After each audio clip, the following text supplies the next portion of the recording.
Hello student, welcome to my YouTube channel. आज हम accounts पे वीडियो बना रहे हैं जिसका टॉपिक है issue of shares class 12th। And ये कुछ क्वेश्चंस हैं जिसमें स्टूडेंट को काफ़ी डिफ़िकल्टी फेस होती है, तो ये सेलेक्टेड क्वेश्चन हमने सेलेक्ट किए हैं जिसका सॉल्यूशन हम थोड़ा इजी वे में आज यहाँ पे सीखेंगे। पहला क्वेश्चन है जिसमें हमें जर्नल एंट्रीज पास करनी होती है forfeiture and re issue of shares पे। तो ये बहुत इंपॉर्टेंट टॉपिक है बोर्ड के पॉइंट ऑफ व्यू से। बोर्ड में ऐसे क्वेश्चन 6 मार्कर्स आते ही आते हैं।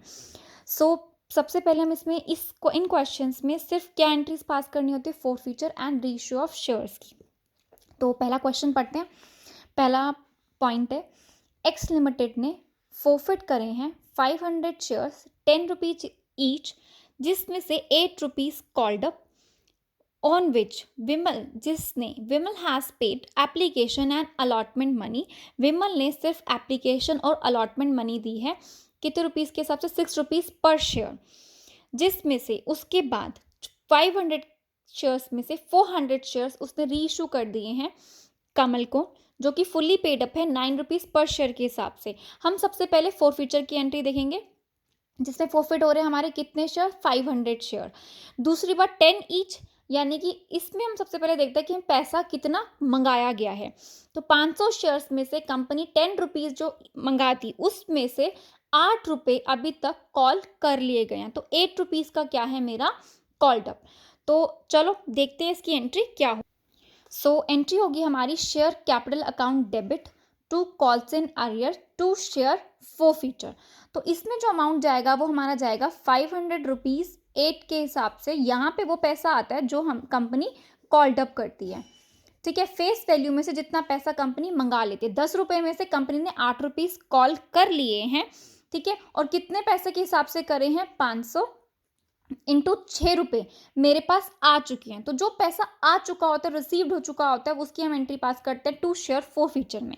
जो पैसा नहीं आया है यानी कि कॉल्स का, क्योंकि उसने बोला अलॉटमेंट आ चुका है, एप्लीकेशन आ चुका है, इसलिए यहाँ पे तो बचा क्या, कॉल्स। तो अब कॉल्स क्या है, अरियर में, तो टू कॉल्स इन अरियर, तो यहाँ पे आ जाएगा हमारा 2 रुपीज़, ठीक है। तो ये हो गया 500 इंटू 8 इज 4000, 1000 एंड 3000। उसके बाद अब देखते हैं कि हमें री इशू की एंट्री कैसे करनी है। आगे अब री इशू क्या कहता है बेटा, कि 500 शेयर्स में से 400 शेयर्स हम क्या कर दिए, हमने री इशू। 500 शेयर फॉरफिट हुए थे जिसमें से 400 शेयर्स वो री इशू कर रहा है कमल को फुल्ली पेड अप। और कितने रुपए में, 9 पर शेयर। फुल्ली पेड अप का मतलब क्या है कि पहले उसने 8 रुपए ही मंगाए थे 10 रुपए में से, अब उसने सारे के सारे 10 रुपीज़ कॉल कर लिए हैं, और उसके 10 रुपीज़ कॉल करने के बाद भी वो शेयर्स री इशू कर रहा है 9 पर शेयर के हिसाब से। तो देखते हैं इसकी एंट्री क्या होगी। इसकी एंट्री होगी bank account debit share forfeiture account debit to share capital. क्यों, क्योंकि 400 शेयर फॉरफिट हो रहे हैं 9 रुपीज़ के हिसाब से, तो 1 रुपये का क्या हो जाता है हमारा डिस्काउंट, ठीक है। और शेयर कैपिटल में कितना जाएगा, जितना हमारा फेस वैल्यू है, जितने हमने पैसे मंगाने थे, यानी कि 10 रुपीज़। तो यहाँ पे पैसे चले गए हैं। अब लास्ट एंट्री होती है इसकी share forfeiture account debit to capital reserve. तो देखते हैं इसकी एंट्री कैसे होगी। बहुत ही सिंपल होता है।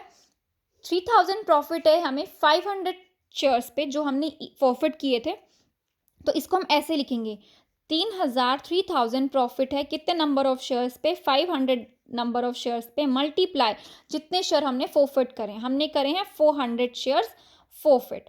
तो इसको कैलकुलेट करके आ जाएगा 2400।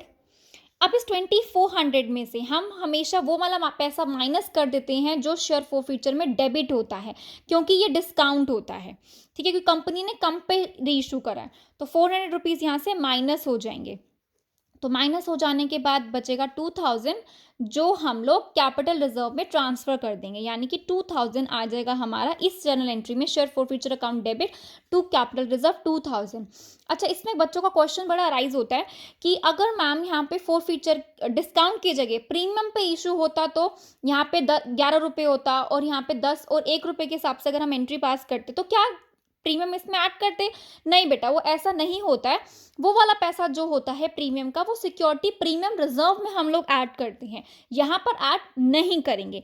फिर यहाँ पे डिस्काउंट क्यों माइनस किया, क्योंकि ये जो शेयर फोर फीचर है जिसका री इशू, यानी कि मैंने 10 रुपए तो कॉल्ड अप किए थे लेकिन उसमें से री इशू मुझे 9 पे करने पड़ रहे हैं, 1 रुपये का घाटा हो रहा है।